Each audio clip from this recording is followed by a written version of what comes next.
بسم اللہ الرحمن الرحیم۔ آج کی ویڈیو میں ہم ایسی ہستی کا ذکر کرنے والے ہیں کہ جنہیں انسانوں کا سب سے پہلا معلم ہونے کا اعزاز حاصل ہے۔ دنیا میں لوگوں کو سب سے پہلے لکھنا، پڑھنا اور تعلیم کا درس دینے والی عظیم شخصیت کو دنیا حضرت ادریس علیہ السلام کے نام سے جانتی ہے۔ ادریس کے لفظی معنی درس دینے والے کے ہیں، چونکہ آپ علیہ السلام نے اپنی زندگی کا سارا حصہ درس و تبلیغ میں گزارا، اسی وجہ سے آپ کو لوگ ادریس کہہ کر پکارنے لگے۔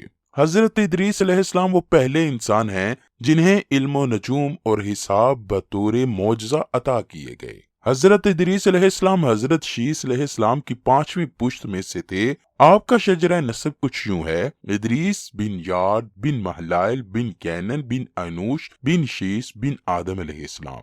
آپ کی ولادت بابل موجودہ عراق میں ہوئی۔ آپ کا اصل نام اخنوخ تھا، لیکن قرآن کریم اور احادیث مبارکہ میں آپ کو ادریس کے نام سے ہی پکارا گیا ہے۔ دنیا کے دوسرے نبی حضرت شیس علیہ السلام کی وفات کے کچھ ہی عرصہ بعد آپ کے پیروکاروں کی تعداد کم ہوتی گئی۔ قابیل کی اولاد میں بے حیائی کا بازار گرم تھا، جس میں خونی رشتوں سے زناکاری عام تھی۔ بتوں کی پوجا اور آگ کی پرستش کا بول بالا تھا۔ انسان شیطان کے جال میں پوری طرح پھنس چکے تھے۔ قابیل کی اولاد نے جب ظلم و ستم اور کفر و شرک کی حد کر دی تو اللہ پاک نے اولاد آدم میں اپنے تیسرے نبی کو مبعوث فرمایا۔ جی ہاں، حضرت ادریس علیہ السلام حضرت آدم اور حضرت شیس علیہ السلام کے بعد دنیا میں آنے والے تیسرے نبی تھے، جو کہ حضرت شیس کی اولاد میں سے تھے۔ آپ پر 30 صحیفے نازل ہوئے۔ نبوت ملنے کے بعد آپ نے نصیحت و تبلیغ شروع کر دی، لیکن لوگوں کو آپ کی تبلیغ پسند نہ آئی اور سبھی آپ کے دشمن ہو گئے۔ صرف چند ہی لوگ آپ پر ایمان لائے۔ لوگ آپ کو، آپ کے چاہنے والوں کو طرح طرح کی اذیتیں دینے لگے۔ اسی لیے آپ نے بابل جیسے سرسبز و شاداب علاقے سے مصر کی جانب ہجرت فرمائی۔ ہجرت سے حضرت ادریس علیہ السلام کے چاہنے والے خوش نہ تھے، لیکن جب حضرت ادریس نے ان کو بتایا کہ یہ اللہ کا حکم ہے تو پھر آپ کے حواری آپ کے ساتھ ہجرت کر کے مصر آ گئے۔ مصر میں آپ کو خوب عروج ملا۔ آپ کا قرآن مجید میں 2 مرتبہ ذکر آیا ہے۔ سورہ مریم میں اللہ پاک فرماتا ہے، اور اس کتاب میں ادریس کا ذکر بھی کیجئے، بے شک وہ بڑے سچے نبی تھے اور ہم نے ان کو بلند رتبے تک پہنچایا۔ پھر اسی طرح سورہ انبیاء میں اللہ پاک فرماتا ہے، اور اسماعیل اور ادریس اور ذوالکفل کا تذکرہ کیجئے، یہ سب ثابت قدم رہنے والے لوگوں میں سے تھے۔ قرآن کریم کی معروف و مستند تفسیر معارف القرآن کے مطابق حضرت ادریس علیہ السلام حضرت نوح علیہ السلام سے 1000 سال پہلے پیدا ہوئے۔ حضرت ادریس علیہ السلام کو اللہ پاک نے حساب کتاب اور لکھنے پڑھنے جیسے معجزے عطا کیے۔ آپ نے قلم اور کپڑا بھی ایجاد کیا۔ آپ سے پہلے تک لوگ جانوروں کی کھال سے اپنے جسموں کو ڈھانپا کرتے۔ ناپ تول کے طریقے بھی حضرت ادریس علیہ السلام نے ہی متعارف کروائے۔ سب سے اہم بات کہ اسلحہ بھی حضرت ادریس علیہ السلام کی ایجاد ہے، جس میں انہوں نے اللہ کے حکم سے تیر اور کمان تیار کیے تاکہ بنو قبیل سے جہاد کیا جا سکے۔ حضرت ادریس علیہ السلام کی زندگی کے 2 نمایاں پہلو تھے، ایک واعظ و تدریس میں مہارت اور دوسرا اہل قبیل سے جنگ۔ مصر میں آپ نے ایک بہت بڑی فوج تیار کر لی تو آپ نے پوری کوشش کی کہ قابیل کی اولاد کو راہ راست پر لایا جائے اور ایک اللہ کی عبادت وہ کرنے لگیں، لیکن شیطان نے ان کو اپنی گرفت میں جکڑ رکھا تھا۔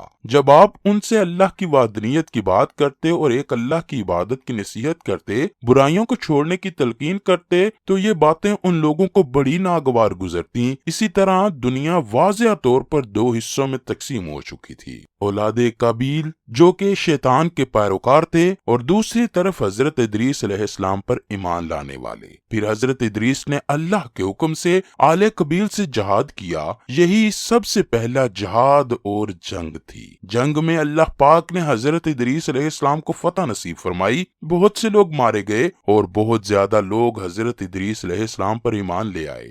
روضۃ الاصفیاء کے مصنف تحریر کرتے ہیں کہ حضرت ادریس کثرت سے اللہ کی حمد و ثنا اور عبادت میں مصروف رہتے تھے اور فرشتوں میں نہایت محبت اور عقیدت و احترام کی نظروں سے دیکھے جاتے تھے۔ فرشتے ان کے پاس آتے، ان کی صحبت میں بیٹھا کرتے۔ چنانچہ ایک مرتبہ حضرت اسرائیل علیہ السلام بھی اللہ سے اجازت لے کر آئے اور انسانی شکل میں بہت دیر تک ان کی صحبت میں حاضر رہے۔ حضرت ادریس کو جب معلوم ہوا کہ یہ کوئی انسان نہیں بلکہ حضرت اسرائیل ہیں، اور روح قبض کرنے کی خدمت پر مامور ہیں تو آپ نے ان سے فرمایا میرا دل چاہتا ہے تم مجھے موت کا مزہ چکھاؤ۔ اس پر حضرت اسرائیل نے اللہ کی اجازت سے ان کی روح نکالی اور پھر واپس کر دی۔ اس کے بعد حضرت ادریس علیہ السلام نے ان سے فرمایا میرا دل چاہتا ہے میں جنت اور دوزخ دیکھوں۔ امام طبرانی حدیث نقل کرتے ہیں کہ حضرت ام سلمہ رضی اللہ تعالی عنہا سے روایت ہے حضور نبی کریم صلی اللہ علیہ وآلہ وسلم نے فرمایا بے شک حضرت ادریس ملک الموت کے دوست تھے، پس انہوں نے اسرائیل سے کہا کہ وہ انہیں جنت اور دوزخ کی سیر کرائیں۔ سو ملک الموت حضرت ادریس کو لے کر بلند ہوئے اور انہیں دوزخ دکھائی۔ وہ اس سے خوف زدہ ہو گئے اور قریب تھے کہ وہ بے ہوش ہو جاتے کہ ملک الموت نے انہیں اپنے پروں کی لپیٹ میں لے لیا۔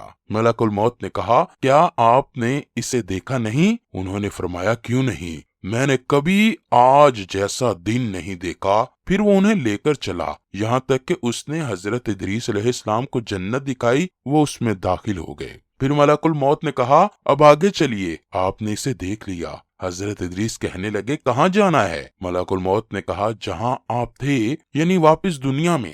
تو حضرت ادریس نے کہا نہیں، خدا کی قسم میں اس میں داخل ہونے کے بعد اس سے کبھی نہیں نکلوں گا۔ تو ملک الموت سے اللہ کی طرف سے کہا گیا کیا تو نے انہیں اس جنت میں داخل نہیں کیا؟ اور یہ ایسی چیز ہے کہ جو اس میں ایک بار داخل ہو جاتا ہے پھر وہ وہاں سے نہیں نکلتا۔